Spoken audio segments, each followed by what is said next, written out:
Brooklyn Rivera was born in the roughest parts of Detroit. No silver spoon, no safety net, and certainly no shortcuts. Her mother was in and out of rehab. Her father, never in the picture.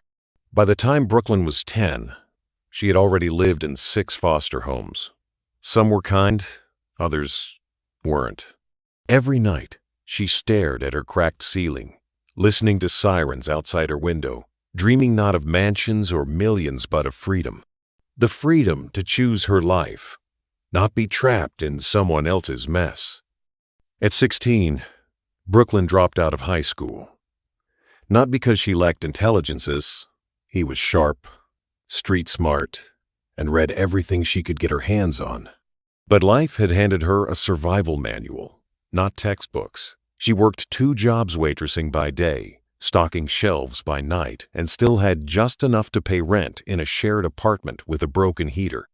But something shifted the day she found an old laptop in a thrift store for $30.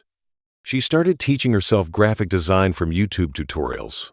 Fonts, layouts, color theory, she devoured it all. Soon, she began doing free logos for local barbershops and indie rappers in Detroit just to get her name out. The clients kept coming. At 21, she moved to Atlanta with $300 in her pocket, no connections, but a fire in her chest that wouldn't quit.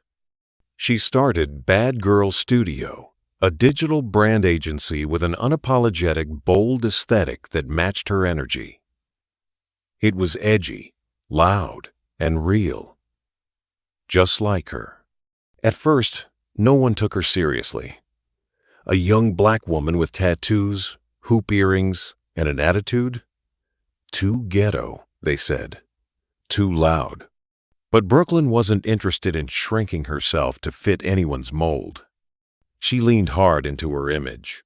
She wore her pain like armor. She told her story in every pitch meeting. And when she landed her first major client, an indie sneaker brander agency's designs tripled their sales in 1 quarter. From there, Bad Girl Studio blew up. Her bold branding style became the signature of underground streetwear lines, music artists, and soon, mainstream brands trying to look authentic. Suddenly, Brooklyn Rivera was being invited to speak at conferences, featured in Forbes 30 Under 30, and turning down $1 million offers to sell her agency. But she never forgot where she came from. She started The Real Ones Projecta, nonprofit teaching design, marketing, and entrepreneurship to kids in the foster system.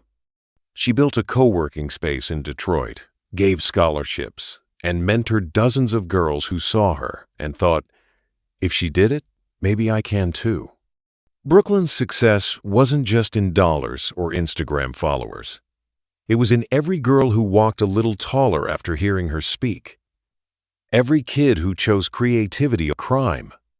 Every brand that realized Bad Girl didn't mean brocanit, meant bold, brave, and built from fire. Her journey wasn't easy, but Brooklyn Rivera didn't just rise as redefined what success looks like.